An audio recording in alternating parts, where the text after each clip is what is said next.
मैं वैद्य मनोज शर्मा, आपका आरोग्य मित्र, आपके अपने YouTube चैनल सुफल हर्बोरियम पर आपको प्रणाम करते हुए आपका स्वागत करता हूं। आज एक बहुत डिमांडिंग विषय पे यह वीडियो रखा है।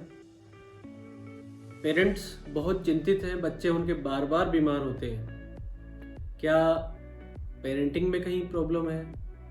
क्या हमारे खान पान में कोई प्रॉब्लम है? क्या कोई जेनेटिक प्रॉब्लम है?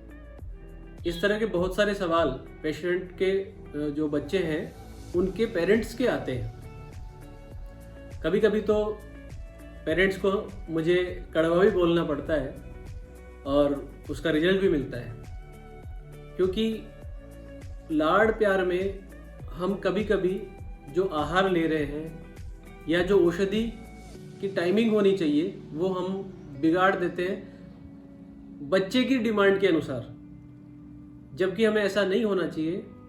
बच्चों को संयम, जब भी हम संयमित रहेंगे तभी बच्चे रह पाएंगे, और संयम की साधना बच्चों को करवानी चाहिए, उनके स्वास्थ्य के लिए भी, उनके शील के लिए और उनके आगे आने वाले भविष्य के लिए। मेरा ये निवेदन सभी पेरेंट्स से रहेगा। अब उनकी इम्यूनिटी अच्छी बनी रहे, बार बार बीमार नहीं हो, तो उसके जो मुख्य कारण कुछ है, संक्षिप्त रूप से मैं आपको बताऊंगा। पहला कारण क्या है? जब भी बच्चे के कॉमन कफ कोल्ड फीवर हो जाए, जुकाम लग जाए बार बार, तो हम क्या करते हैं? थोड़ा सा फीवर आया, पैरासीटामोल दे दिया। थोड़ा जुकाम फीवर आ गया, एंटीबायोटिक थेरेपी चालू कर दी। जैसे ही कोई भी फीवर आता है, वो फीवर आता क्यों है? सबसे पहले हमें ये ध्यान देना चाहिए, फीवर एक बॉडी का रेस्पॉन्स है, और उस रेस्पॉन्स के द्वारा जो बॉडी में एंटीजन गया है उसके लिए, उसके अगेंस्ट बॉडी एंटीबॉडी बनाता है, खुद प्रोटीन तैयार करता है। और जब एंटीजन और एंटीबॉडी दो तरह के मॉलिक्यूल आपस में मिलते हैं, उनकी टक्कर जब होती है तो बहुत सारी हीट के रूप में ऊष्मा निकलती है। साइंस के स्टूडेंट्स इसको अच्छी तरह समझते हैं, एटीपी से एडीपी फॉर्मेशन को। तो उस हीट को हम फीवर बोलते हैं। उस इन्फेक्शन के कारण वह आ रही है, उस एंटीजन के कारण आ रही है। हमें उस इम्यून रेस्पॉन्स को एकदम से सप्रेस नहीं करना चाहिए, कुछ देर के लिए फीवर हमें बनाना चाहिए, ताकि वह एंटीबॉडी जो बॉडी ने बड़ी मुश्किल से तैयार किया है उस एंटीजन के ऊपर रिएक्शन कर सके। और उसके बाद जब फीवर 4 घंटे 6 घंटे चढ़ जाए या कंटिन्यू रह जाए, उसके बाद हमें पहले तो कोशिश यही करनी चाहिए कि हम उसको ठंडी पट्टी कर दें, स्पंजिंग कर दें।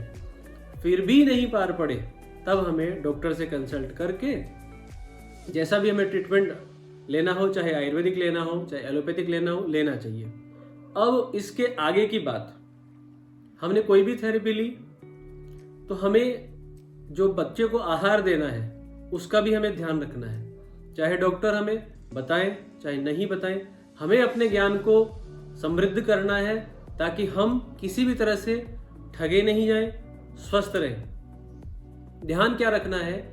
आयुर्वेद के अनुसार फल, सलाद, जूस, घी, दही, छाछ, ये सब चीजें कफ वर्धक है।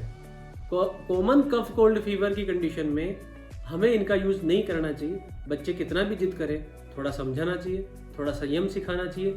एक बार 2 बार बच्चा बीमार होगा, बच्चा इन चीजों की जिद करेगा तो उसको समझाना चाहिए। 1 2 बार 3 बार की जब बच्चे की प्रैक्टिस हो जाएगी तो वह ये समझ जाएगा कि हाँ, ये चीजें तो पेरेंट्स देंगे नहीं, और आपसे जिद करना वो कम कर देंगे। इससे क्या होगा कि हमें जो कफ बार बार बढ़ता है वह नहीं बढ़ेगा। एंटीबायोटिक थेरेपी ज़्यादा नहीं देनी पड़ेगी, आयुर्वेदिक औषधियाँ भी ज़्यादा नहीं देनी पड़ेगी। बहुत थोड़ी दवाई में इम्यून रेस्पॉन्स बहुत अच्छा आ जाएगा और बच्चे ठीक हो जाएंगे। और उसका फिर बाद में लॉन्ग टर्म में क्या इफेक्ट रहता है कि हमने आहार विहार जो कफ बढ़ाने वाला था, फल, जूस, सलाद दे रहे थे, वह नहीं दिया तो कफ नहीं बढ़ा। और जो पहले से कफ बन गया था, जिसके ऊपर यह इन्फेक्शन आया, वह कफ हमारी मेडिसिन से हमने ठीक कर लिया। अब हमारे ऊपर किसी भी तरह के कफ आदि के दोष का इकट्ठे होने का चांसेस बॉडी में बहुत कम हो गया है। यह दोष का लोड ही हमारे शरीर में कभी वायरल लोड के रूप में इफेक्ट दिखाता है, कभी बैक्टीरियल लोड के रूप में दिखाता है, कभी फंगल लोड के रूप में दिखाता है। तो इस लोड को जो दोष के कारण से बन रहा है और जो इन्फेक्शन का कारण बन रहा है, इसको हमने दोनों तरह से जब एक बार बीमार हुए ठीक किया। पहला कैसे ठीक किया? थेरेपी हमने मेडिसिन की दिलवाई, चाहे जैसी जोन सी पैथी से हम करवाएं। दूसरा, हमने परहेज रख करके और कफ बढ़ाने वाली चीज़ों से दूर रखा बच्चे को, तो बच्चा आगे जब कभी भी कोई भी इस तरह की कॉमन कफ कोल्ड फीवर की कंडीशन आएगी तो 1-2 डोज में ही ठीक हो जाएगा। तो पहला हमने ये ध्यान रखा, इम्यूनिटी इससे बढ़ जाएगी। दूसरा ध्यान क्या रखना है? कॉन्स्टिपेशन बच्चों को बिल्कुल नहीं रहे।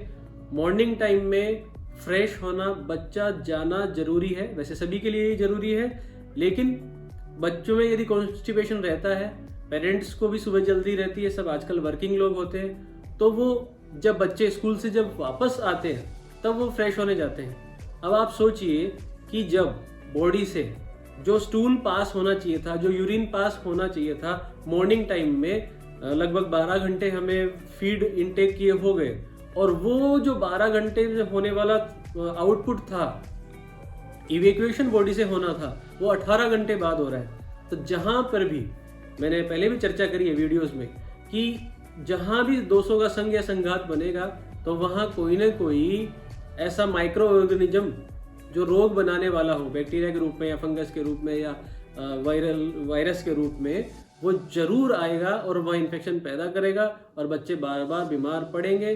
कितनी दवाई दिलवाओ, बच्चे ठीक नहीं हो सकते। तो ये 2 चीज प्रॉपर हमें ध्यान रखनी है। और महत्वपूर्ण बात क्या है कि बच्चों को थोड़ा एक्सरसाइज में जरूर ध्यान दिलवाओ। बच्चों की अपान वायु प्राण वायु ठीक होनी चाहिए। मतलब एक्सरसाइज जब बच्चे करते हैं, खेलते हैं, कूदते हैं, तो उनकी अपान वायु प्राण वायु में प्रॉपर कंडक्शन रहता है और उससे शरीर में वायु रुकती नहीं है, बच्चे आलस में नहीं आ पाते।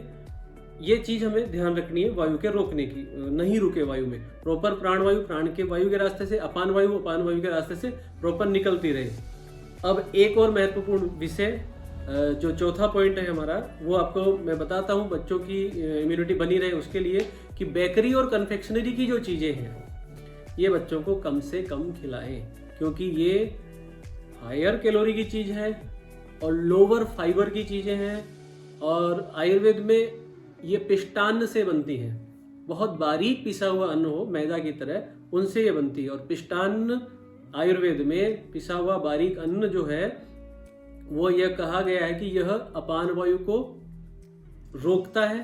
अपान वायु का काम क्या है? गर्भ, आर्तव, मल, मूत्र, शुक्र प्रवृत्ति कर है। ये मतलब ये ग्रेविटी की तरफ जाने वाली सभी चीजें, गर्भ ग्रेविटी की तरफ जाता है, आर्तव मेंसेस जो आता है वो ग्रेविटी की तरफ जाता है, मल भी ग्रेविटी की तरफ जाते हैं, मूत्र भी ग्रेविटी की तरफ जाता है, शुक्र धातु भी ग्रेविटी की तरफ जाती है। और ये सब काम अपान वायु के हैं। वेगस नर्व जो है उसके कारण जो कंडक्शन आते हैं लोअर साइड में ग्रेविटी की तरफ जाने वाले, ये सारे कंडक्शन है, ये सब अपान वायु का कार्य क्षेत्र है। ये अपान वायु यदि रुकती है तो वापस वहीं हम संघ या संघात या दोषों के रुकने की तरफ चले जाएंगे, और फिर वहां दोषों के रुकने से और लॉन्ग टर्म में उस जगह पर आने वाले जो बैक्टीरिया है या वायरस है उनसे संबंधित बीमारियों से हम ग्रसित हो जाएंगे।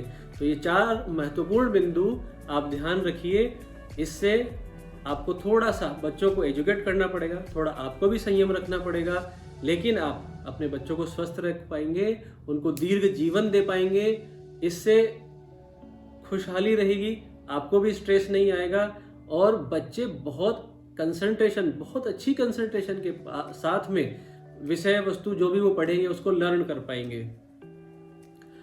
और इसके साथ में आज मैं आपके सामने उपस्थित हूँ, जैसा मेरा नियम और मेरा भाव रहता है कि कोई स्वास्थ्य का सूत्र शॉर्ट में मैं आपको बता पाऊँ, तो आपको मैं एक निवेदन करना चाहूँगा कि जब भी हमें जुकाम लगता है तो जुकाम जैसे कफ निकलता है उसमें, या कफ रुक के रहेगा नाक में या साइनस में, तो ये बीमारी चिकनाई की बीमारी नहीं है, ये बीमारी ड्राइनेस की बीमारी है। तो हमें जब जुकाम जिस समय हो रही हो उस समय कोई भी ऑयल या गाय का घी नाक में नहीं डालना है। फ्रेश जुकाम जब भी लगती है, क्रोनिक हो तब हमें डालना चाहिए, तब वो ड्राइनेस खत्म हो जाएगा और वहाँ छुपा हुआ सूखा हुआ कोई भी कफ साइनस में या म्यूकस रुका हुआ होगा, म्यूकस की इनर लाइनिंग में चिपका हुआ होगा, वो बाहर आ जाएगा। तो ताज़ा जुकाम में आप कहीं भी सोशल मीडिया से देख करके या कहीं पढ़ करके इस तरह का कंटिन्यूस में प्लीज़ मत कीजिए कि हमें वह कफ वर्धक हो, कफ को निकालने के बजाय। तो जो फ्रेश जुकाम हो, एक्यूट राइनाइटिस हो या जुकाम हो, उसमें हमें ऑयल या गाय का घी नाक में नहीं डालना है, बहुत ध्यान रखने की बात है। और अंत में आपसे विदा लेते हुए फिर से निवेदन करूंगा, आयुर्वेदोपदेशेषु विधेय परमादरः। धन्यवाद।